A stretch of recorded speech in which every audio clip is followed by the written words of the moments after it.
வணக்கம் மக்களை, எல்லாரும் ஊர்லேயும் நல்லா மழை பெஞ்சிட்டு இருக்குன்னு நினைக்கிறேன். நம்ம ஸ்கூலில் படிக்கும்போது நம்ம நிறைய மரங்கள் நட்டுனா நமக்கு மழை பெய்யும் அப்படின்னு கேள்விப்பட்டிருப்போம். ஆனால் இப்போல்லாம் மரங்களை வெட்டிட்டு புயல் வந்தால் மட்டும்தான் மழையை பெய்கிற மாதிரி நிலைமை ஆகிப்போச்சு. ஸோ எப்படியோ மழை பெஞ்சா போதும், அது மரத்தை நட்டு வந்தால் என்ன, புயல் அடித்து வந்தால் நமக்கு என்ன. ஸோ இதுக்கிட்ட சம்மந்தமே இல்லாமல் மழையை பற்றி பேசிகிட்டு இருக்கேன் அப்படின்னு உங்களுக்கு தோணும். அஃப்கோர்ஸ் நீங்கள் நான் சொல்கிறதுக்கு முன்னாடியே வீடியோட டைட்டில் பற்றி தெரிஞ்சுக்கிட்டு இருப்பீங்க. இருந்தாலும் நான் சொல்லுவேன், நம்ம வீட்டில் எடுக்கிற ஷவர் பெட்ரா இல்லைனா மழை தண்ணி பெட்ரா அப்படிங்கிற பற்றி நம்ம நீங்கள் இந்த வீட்டில் பார்க்க போகிறோம். ஸோ ரொம்ப முக்க போடாமல் வாங்க வீடியோக்குள்ளே போகலாம். என்ன பொழப்பு இது? நம்ம வாழ்க்கை எதை நோக்கி பயணமா போய்கிட்டு இருக்குன்னே தெரியலையே. ஓகே, முதல்ல ஷவரில் கூட பார்த்தீங்கன்னா ஹாட் ஷவர், கோல்ட் ஷவர்னு ரெண்டு இருக்குது. ஏன்னா சில பேருக்கு குளிர்ந்த தண்ணியில் குளிக்கிறது சுத்தமாக பிடிக்காது. காலங்கத்தில் இருந்துச்சுன்னா நம்ம மேலே ஜில்லுன்னு இருக்கும் இல்லையா. ஸோ சில பேர் வந்து வெந்நி தண்ணி, அதாவது ஹீட்டரை யூஸ் பண்ணி சூடான தண்ணியில் தான் குளிப்பாங்க. ஸோ இந்த வீடியோ பொறுத்த வரைக்கும் ஷவர் அப்படிங்கிறது ஒரு தனி பார்ட். அதில் கோல்டு ஷவரோட அட்வான்டேஜஸ் முதல்ல பார்த்துக்கலாமா. மனுஷங்களால் நம்ம ஒரு வார்ம் பிளட்டட், அதாவது நம்ம உடம்பு நார்மலாகவே ஹீட்டாக இருக்கும் இல்லையா. இப்படி இருக்கும்போது காலங்காத்தால தூக்கத்தோட குளிக்க போகலான்னு போனால் அந்த நேரத்தில் தண்ணி ஜில்லுன்னு நம்ம மேலே விழும் பாருங்கள். ஏதோ ஷாக் அடித்த மாதிரி டக்குன்னு ஒரு பிஸ்னஸ் கிடைக்கும். அது மட்டும் இல்லாமல் ஜில்லுன்னு இருக்க தண்ணியில் ஷவர் எடுக்கும்போது நம்ம மைண்ட் அன்றைக்கி ஃபுல்லாக ஃப்ரெஷ்ஷாக இருக்குமா. கடைசியாக ஜில்லுன்னு இருக்க தண்ணியில் குளித்தா வெயிட் கூட குறையுமா. அது அப்புறம் ஷவரில் குளித்தா வெயிட் குறையும் அப்படின்னு கேட்குறீங்களா. ஸோ ஜில்லுன்னு இருக்க தண்ணியில் குளிக்கிறனால அந்த குளிரை சமாளிக்கிறதுக்கு நம்ம உடம்பு அதிக ஹீட்டை ப்ரொடியூஸ் பண்ணும்.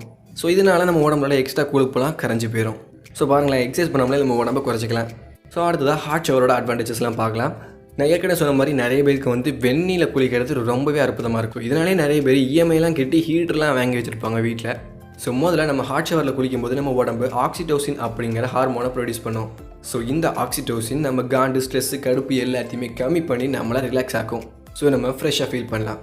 ரெண்டாவதாக தண்ணி சூடாக இருக்கிறனால நம்ம மூக்கடப்பு கிளியர் ஆயிரும். ஸோ யாருக்காவது ஜலதோஷம், மூக்கடப்புலாம் இருந்துச்சுன்னா அவங்க வெந்நி தண்ணியில் குளிச்சாங்கன்னா கண்டிப்பாக உடம்பு சரியாயிரும். அப்புறமா சில பேரில் ஒரு நாளைக்கு ரொம்ப அதிகமாக வேலை பார்ப்பாங்க, இல்லை ஜிம்முக்கு போவாங்க. அவங்களுக்குலாம் இந்த பாடி பெயின் அப்படிங்கிறது ரொம்ப அதிகமாக இருக்கும். ஸோ அப்படி பாடி பெயின் அதிகமாக இருக்கிறவங்களுக்கு வெந்நி தண்ணியில் இல்லைனா ஹாட் ஷவரில் குளிச்சாங்கன்னா அவங்க பாடி பெயின் சுத்தமாக காணாமல் போயிருந்தே சொல்லலாம்.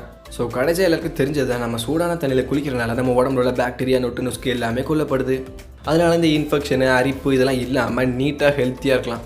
அது மட்டும் இல்லாமல் கோல்டு வாட்டரில் குளிக்கும் போது நம்ம முடியை பார்த்தீங்கன்னா நல்ல சாஃப்டாக இருக்கும். ஆனால் அதுவே ஹாட் வாட்டரில் குளிச்சிங்கன்னா ரொம்பவே டல்லாக இருக்கும், காஞ்சி போயிருக்கும். ஷவர் வர்சஸ் ரெயின் வாட்டர் அப்படிங்கிறது நம்ம வீடியோட டாபிக். ஸோ இப்போ ரெயின் வாட்டரில் குளிக்கிறதுனால என்னென்ன நன்மைகள் அப்படின்னு பார்க்கலாமா. ஸோ இப்போ மழை சீசன் கூட வந்துருச்சுன்னு சொல்லலாம். இப்படி ஜில்லுன்னு இருக்க கிளைமேட்டில் நைட்டு ஃபேன் ஆன் பண்ணி வச்சுட்டு போர்வையை மூடி தூங்கினாலே தனி சுகமாக தான் இருக்கும். ஓகே, இதெல்லாம் ஒரு பக்கம் இருக்கட்டும். ஸோ ஃபஸ்ட்டு நம்ம ரெயின் வாட்டரில் குளிக்கும் போது நம்ம முடி நேச்சுரலாகவே க்ளீன் ஆகுது. ஏன்னா மழை தண்ணி ஆல்கலைன் அப்படிங்கிறனால நம்ம முடியில் உள்ள டர்ட்டு, இம்ப்யூரிட்டிஸ், ஸ்கேல்ப்பு இது எல்லாமே நீங்கிறது. அது மட்டும் இல்லாமல் சில பேருக்குலாம் காஞ்சி போய் முடி இருக்கும். அவங்களாம் மழை தண்ணியில் குடித்தா கூட முடி நல்லா சாஃப்டாயிரும். ஸோ அது மட்டும் இல்லாமல் எல்லா பொருள்லையுமே மைக்ரோ ஆர்கானிசம் அப்படிங்கிற ஒன்று இருக்கும், அதாவது நுண்ணுயிரிகள். அந்த மாதிரி மழை தண்ணியில் உள்ள மைக்ரோ ஆர்கானிசமோட பை ப்ராடக்டாக நமக்கு விட்டமின் B12 கிடைக்கிது. ஸோ இதனால் நம்ம நார்மலாக 10லேருந்து 15 நிமிஷம் வரைக்கும் மழை தண்ணியில் தாராளமாக நினைலாம். ஸோ அதுக்கப்புறமா நம்ம வீட்டில் உள்ள தண்ணியில் நம்ம ஒரு வாட்டி குளிச்சிடணும். ஏன்னா அப்போ தான் நமக்கு ஜலதோஷம் பிடிக்காமல் இருக்கும். இது ஒரு சின்ன டிப்னு வச்சுக்கோங்களேன். அதுக்கப்புறமா நம்ம ஹார்மோன் பேலன்ஸ் எல்லாமே நல்லா இம்ப்ரூவ் ஆகும். ஸோ இது போக காதில் இன்ஃபெக்ஷன் இருக்கவங்க எல்லாமே மழை தண்ணியில் குளிக்கும் போது அந்த இன்ஃபெக்ஷன் எல்லாமே சுத்தமாக போயிடுமா. அது மட்டும் இல்லாமல் காது வலி அப்படிங்கிறது சுத்தமாக வரவே வராதான். ஆனால் அதுக்காக பலமாக காற்றடிக்கும் போதெல்லாம் வந்து மழை தண்ணியில் குளிக்காதீங்க. ஏன்னா காது வலி போய் அப்புறம் காய்ச்சல் வந்துடும், பார்த்துக்கோங்க. ஸோ அதனால் நான் ஏற்கனவே சொன்ன மாதிரி ஒரு 10லேருந்து 15 நிமிஷம் வரைக்கும் மழை தண்ணியில் நனைஞ்சிட்டு அதுக்கப்புறமா வீட்டுக்குள்ளே வந்து வெந்நி தண்ணி வச்சு குளிச்சிடுங்க. ஏன்னா நமக்கு நம்ம ஹெல்த் ரொம்ப முக்கியம் இல்லையா. ஸோ அப்புறமா ரேஷஸ், அதாவது சொறி, அரிப்பு இதெல்லாம் இருந்துச்சுன்னா நீங்கள் மழை தண்ணியில் குளிச்சிங்கன்னா அது காணாமல் போயிடும். ஏன்னா இந்த சொறி, அரிப்பு எல்லாமே நம்ம உடம்பு ஓவர் ஹீட் ஆகும்போது தான் வரும்.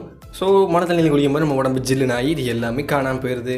ஸோ கடைசி எல்லாருக்கும் தெரிஞ்சது தான், நம்ம மழை தண்ணியில் குளிச்சோன்னா ரொம்பவே ஜாலியாக இருக்கும், சந்தோஷமாக இருக்கும். அதுவும் நம்ம ஸ்கூல் விட்டு நம்ம ஃப்ரெண்ட்ஸோடு வந்துட்டு இருக்கும்போது மழை பெஞ்சுட்டு வச்சுக்கோங்களேன், உண்மையில் வேறு லெவலில் என்ஜாய் பண்ணலாம். ஸோ நம்ம மழை தண்ணியில் குளிக்கும் போது நம்ம உடம்பு என்டார்ஃபின்ஸ் அப்புறம் செரோட்டோனின் அப்படிங்கிற ஹார்மோன்ஸை ப்ரொடியூஸ் பண்ணும். ஸோ இதனால் நமக்கு எதனா டென்ஷன் இருந்தாலும் கூட அதெல்லாம் டக்குன்னு போய் நம்ம ரொம்ப ஹாப்பியாக இருப்போம். ஸோ இந்த உலகத்தையே வெறுக்கிற ஒருத்தனாக இருந்தால் கூட அவன் மழையில் நனைஞ்சானா அவனுக்கே இந்த உலகம் பிடிச்சிடும்னா பார்த்துக்கோங்களேன். ஸோ இந்த வீடியோ ரெடி பண்ணதுக்கு நம்ம கமெண்ட்ரை தான் கண்டென்ட் கொடுத்தாரு அப்படின்னு சொல்லலாம். ஸோ மழை அப்படிங்கிறது எப்போ தான் வரும். ஆனால் நம்ம வீட்டில் குளிக்கிறதோ இல்லை ஷவரில் குளிக்கிறதோ நம்ம டெய்லி செஞ்சு தான் ஆகணும்.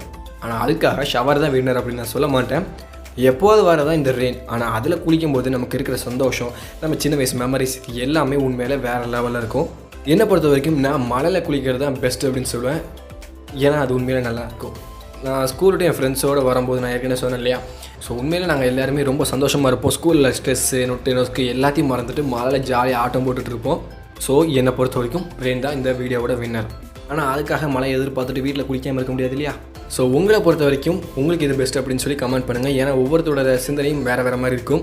அண்ட் அவ்வளோதான், இந்த வீடியோ முடியுது. மீண்டும் இன்னொரு பார்க்கலாம். அதுவரை பை பை மக்களே.